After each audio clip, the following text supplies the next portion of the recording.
साथियों, नई दिल्ली से 3 बहुत बड़ी ब्रेकिंग न्यूज आ रही है जिसका फायदा पूरे देश के आउटसोर्स संविदा दैनिक वेतनभोगी कर्मचारियों को होने जा रहा है। आपको बता दें, 3 बहुत बड़ी ब्रेकिंग है जो सीधे दिल्ली से आ रही हैं और दिल्ली से बड़ी ब्रेकिंग आने का मतलब है इसका फायदा पूरे देश के अस्थायी कर्मचारियों को मिलने वाला है। आपको बता दें साथियों, पहली बड़ी खबर की अगर बात करें तो नई दिल्ली सुप्रीम कोर्ट ने एक ऐतिहासिक फैसला दिया है जहां पर सुप्रीम कोर्ट ने स्पष्ट कहा है कि अब जितने भी सरकारी पदों पर भर्ती होगी उसमें आपको ठेका, जो पुराने पहले से ठेका श्रमिक लगे हुए हैं उनको अहमियत देनी होगी, उनको प्राथमिकता देनी ही होगी, क्योंकि वो कई सालों से लगातार काम कर रहे हैं और इसलिए उनका ये अधिकार भी है कि उनको प्राथमिकता मिले। तो यहाँ पर सुप्रीम कोर्ट ने सीधे आदेश दिया है साथियों, जिसका फायदा तमाम पूरे देश के आउटसोर्स ठेका श्रमिकों को मिलने वाला है। तो ये खबर को पूरा जान लीजिएगा, इसमें बड़ी अपडेट जो है सामने निकल कर आई है।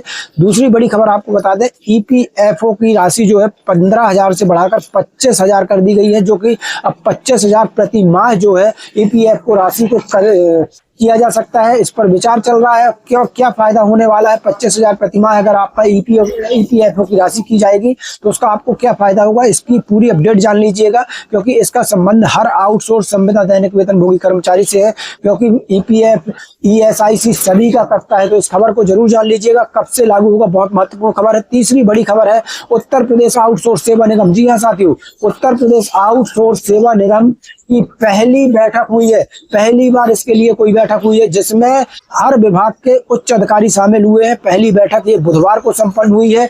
क्या कुछ हुआ है इस बैठक में निकल कर आया है, कब से आउटसोर्स सेवा निगम लागू होगा, ये पूरी अपडेट आज आपको इस वीडियो के माध्यम से मिलेगी। वीडियो पूरा देखिएगा क्योंकि इस बैठक में एक एक चीज सामने निकल कर आ गई है। तो चलिए सीधे तीनों खबरों की तरफ चलते हैं, वीडियो करते हैं शुरू। उसके पहले एक छोटा सा अनुरोध है, वीडियो को लाइक ज्यादा से ज्यादा शेयर करिए ताकि पूरे भारत में हर कर्मचारी तक ये वीडियो, ये खबरें पहुंच सकें। तो सबसे पहली खबर आपको बताएंगे जो कि सीधे दिल्ली से आ रही है सुप्रीम कोर्ट से, जहां पर अस्थायी ठेका श्रमिक कर्मचारियों के लिए बहुत बड़ी बात जो है सुप्रीम कोर्ट ने कही है। तो यहाँ देख सकते हैं, ठेका श्रमिकों की जगह स्थायी नियुक्ति पर पहले पुराने कामगारों को देना होगा मौका। मतलब जो पहले से लगे हुए अस्थायी कर्मचारी हैं उनको स्थायी नौकरी में मौका देना होगा, ये सुप्रीम कोर्ट का कहना है। वहीं दूसरी खबर आपको बताएंगे साथियों कि ईपीएफओ वेतन सीमा बढ़ाकर 25,000 रुपये महीना की जा सकती है। यहाँ पर ये बड़ी खबर निकल कर आ रही है, जो पहले 15,000 सीमा थी अब उसको 25,000 रुपये जो है करने की तैयारी की जा रही है। तो ये दूसरी बड़ी खबर है जो कि हर एक कर्मचारी के लिए ये बेहद मायने रखता है ईपीएफओ। तो चलिए इसको भी आपको डिटेल्स में बताएंगे कि आपका इसमें क्या फायदा होने वाला है। तीसरी बड़ी खबर आ रही है साथियों आउटसोर्स सेवा निगम को, जिसकी अभी बुधवार को जो है एक बड़ी बैठक हुई है आउटसोर्स सेवा निगम को लेकर। और यहाँ पर देख सकते हैं जल्द तैयार होगा आउटसोर्स सेवा निगम का एक पोर्टल। तो पोर्टल तैयार होने जा रहा है। आपको बता दें इसकी पहली बैठक हुई है बुधवार को। यहाँ देख सकते हैं पहली बैठक अभी बुधवार को इसकी संपन्न हुई है। तो चलिए पूरी डिटेल्स बताएंगे बैठक में क्या कुछ हुआ है। तो सबसे पहले पहली खबर देख लेते हैं। यहाँ पर देख लीजिए, ठेका श्रमिकों की जगह स्थायी नियुक्ति पर पहले पुराने कामगारों को देना होगा मौका, ये कहना है सुप्रीम कोर्ट का। कहा बाहर से नए लोगों की भर्ती कर पुराने श्रमिकों की अनदेखी नहीं की जा सकती। मतलब अगर आप सरकारी वैकेंसी अगर कोई खुली है उनमें नए लोगों को भर रहे हैं तो ऐसा करने से पुराने कर्मचारियों की अनदेखी नहीं कर सकते हैं। आपको पुराने कर्मचारियों को प्राथमिकता जो है वो देनी ही होगी। यहाँ पर देख लीजिए, ये 29/1/2026 आज की ही आपको जानकारी पूरी तरह अपडेट कर रहे हैं। यहाँ पर देख लीजिए आगे क्या कुछ लिखा है। तो सुप्रीम कोर्ट ने ठेका श्रमिकों से जुड़े एक महत्वपूर्ण मामले में साफ कहा कि अगर कोई कंपनी या संस्थान ठेका श्रमिकों की जगह नियमित कर्मचारियों को रखने का फैसला करता है तो उसे पहले काम कर चुके ठेका श्रमिकों को मौका देना होगा। अदालत ने कहा कि पुराने श्रमिकों को नजरअंदाज नहीं कर सकते, पुराने श्रमिकों को नजरअंदाज नहीं कर बाहर से नए लोगों की भर्ती करना सही नहीं होगा। यहाँ पर आपको बता दें, ठेका श्रमिक चाहे आप आउटसोर्स हो, दैनिक वेतनभोगी हो या संविदा कर्मचारी हो, सभी लोग ठेका श्रमिक ही कहलाते हैं जिनका अनुबंध हर साल रिन्यूअल होता है।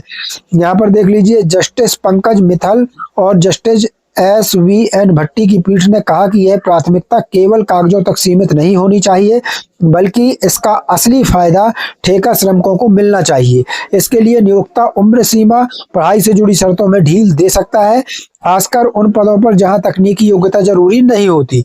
इससे लंबे समय से काम कर रहे अनुभवी श्रमिकों को नौकरी मिल सकेगी। सुप्रीम कोर्ट ने यह भी स्पष्ट किया कि अगर यह साबित हो जाए कि ठेका व्यवस्था केवल दिखावे के लिए थी और असल में कंपनी ही श्रमिकों को सीधे नियंत्रित कर रही थी। तो ऐसे मामले में ठेका मान्य नहीं होगा।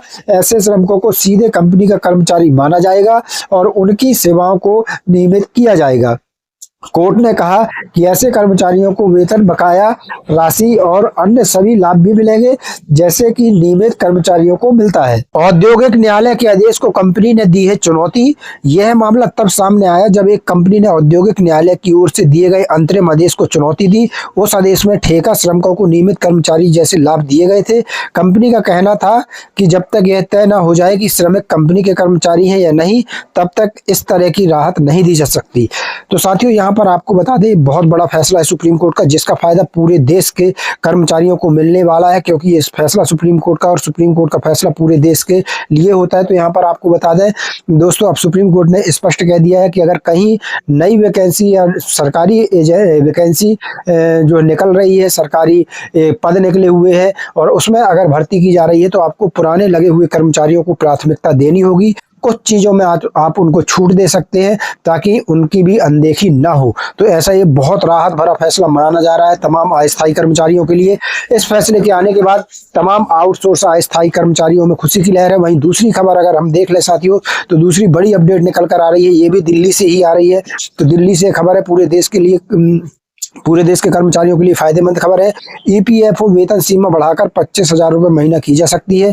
ज्यादा लोगों को सोशल सिक्योरिटी के दायरे में लाने का इसका लक्ष्य रखा गया है। यहाँ देख लीजिए, नई दिल्ली से जो है खबर आ रही है, सरकार एम्प्लॉय प्रोविडेंट फंड ऑर्गेनाइजेशन में जरूरी कंट्रीब्यूशन के लिए सैलरी की लिमिट को 15,000 से बढ़ाकर 25,000 प्रति माह करने पर विचार किया जा रहा है, ताकि ज़्यादा से ज़्यादा वर्कर्स को सोशल सिक्योरिटी के दायरे में लाया जा सके। एक सीनियर सरकारी अधिकारी ने ईटी को बताया कि इस प्रपोजल की सबसे ऊंचे लेवल पर जांच हो रही है और इसे अगले महीने ईपीएफओ के सेंट्रल बोर्ड ऑफ ट्रस्टीज की मीटिंग में रखा जा सकता है।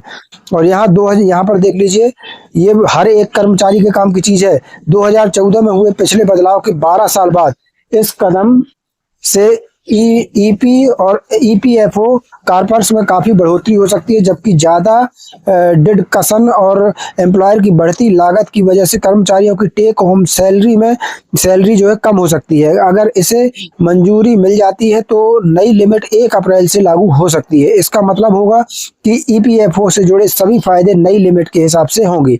तो 1 अप्रैल से, जैसा है कि हम पहले भी बता रहे थे कि 1 अप्रैल से जो है नए लेबर कोड लागू होंगे और उसके तहत बहुत कुछ आपको बदलाव देखने को भी मिलने वाले हैं। यहाँ देखिए, आधार का क्या विस्तार है। तो ईपीएफओ का सेंट्रल बोर्ड अगले महीने इस प्रस्ताव पर विचार कर सकता है। अगर मंजूरी मिली तो रिवाइज्ड सीलिंग 1 अप्रैल से लागू होगी।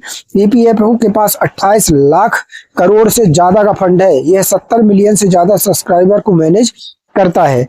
यहाँ देख लीजिए, इसका क्या असर होगा। तो यहाँ पर अगर असर देख लें दोस्तों, तो बढ़ोतरी वेतन में अधिकतम सीमा तय करने से ईपीएफओ का कारपर्स बढ़ेगा, कर्मचारी रिटायरमेंट कारपर्स बढ़ेगा, टेक होम कम हो सकता है, नियोक्ताओं का योगदान बढ़ेगा, प्रॉफिट मार्जिन पर असर पड़ेगा। तो आपको बता दें, इसमें ये बताया गया है कि जो सैलरी आती है आपकी हर महीने, उसमें यानी टेक होम सैलरी में थोड़ा सी कमी आ सकती है। हालांकि इसको जो छोटे कर्मचारी हैं उनको इसका उतना फर्क नहीं पड़ेगा। उनको फायदा ये रहेगा छोटे कर्मचारियों को भी कि वो जब रिटायरमेंट होगी उनकी, तो जो ईपीएफओ की राशि होगी वो ज्यादा बढ़कर मिलेगी और इससे और भी कई फायदे जो है आपको मिल सकते हैं। तो चलिए, आज के लिए ये अच्छी खबर है कि 1 अप्रैल से जो है ईपीएफओ की लिमिट जो है वो 25,000 रुपये महीना की जा सकती है। तीसरी बड़ी खबर आपको बता दें, उत्तर प्रदेश से आ रही है साथियों। ये बहुत बड़ी खबर है, बहुत ज्यादा जरूरी खबर है।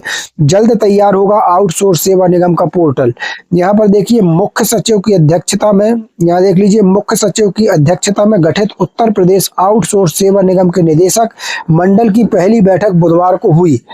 इसमें तय किया गया कि, यहाँ देख लीजिए, इसमें तय किया गया कि निगम का पोर्टल शीघ्र तैयार कराते हुए कंसल्टेंट बनाए जाने की कार्रवाई पूरी की जाए। तो यहाँ पर आपको बता दें, आउटसोर्स सेवा निगम का एक पोर्टल बनाया जाएगा और उसी के लिए इस बैठक में जो है चर्चा हुई है और उसमें कहा गया है कि निगम का पोर्टल शीघ्र तैयार करते हुए कंसल्टेंट बनाए जाने की कार्रवाई पूरी की जाए, जिससे निगम को सक्रिय किया जा सके। यहाँ पर आपको बता दें मुख्य सचिव है एसपी गोयल की अध्यक्षता में आयोजित इस बैठक में सचिवालय, प्रशासन, श्रम, कार्मिक, वित्त व न्याय विभागों के अपर मुख्य सचिव, प्रमुख सचिव उपस्थित थे। तो ये बड़े अधिकारियों की बैठक थी और बड़ी बैठक थी। यहाँ देख लीजिए, निगम की प्रबंध निदेशक IAS अधिकारी अमृता सोनी ने निगम की अब तक की गतिविधियों से अवगत कराया। तो आपको भी पता होगा कि जो आउटसोर्स सेवा निगम है उसकी पहली महानिदेशक बनी है अमृता सोनी जी, और उन्हीं के मार्गदर्शन में जो है ये पूरी बैठक हुई, जहां पर उन्होंने सभी अधिकारियों को निगम की गतिविधियों से पूरी तरह अवगत करा दिया है। अब बहुत जल्द आउटसोर्स सेवा निगम का पोर्टल बनेगा और बहुत जल्द आउटसोर्स सेवा निगम जो है लागू हो सकता है, हो जाएगा, क्योंकि साथियों अब आउटसोर्स सेवा निगम को लेकर जो है काफी एक्टिव दिख रही है अधिकारी वर्ग, सरकार जो है काफी एक्टिव है। तो बहुत जल्द लागू होने की पूरी उम्मीद बताई जा रही है। तो साथियों आज हमने आपको 3 प्रमुख अपडेटें दी। जैसे ही कोई और अपडेट आती है आपको सबसे पहले इसी चैनल पर मिलेगी। तब तक के लिए धन्यवाद। जय भारत, जय हिंद।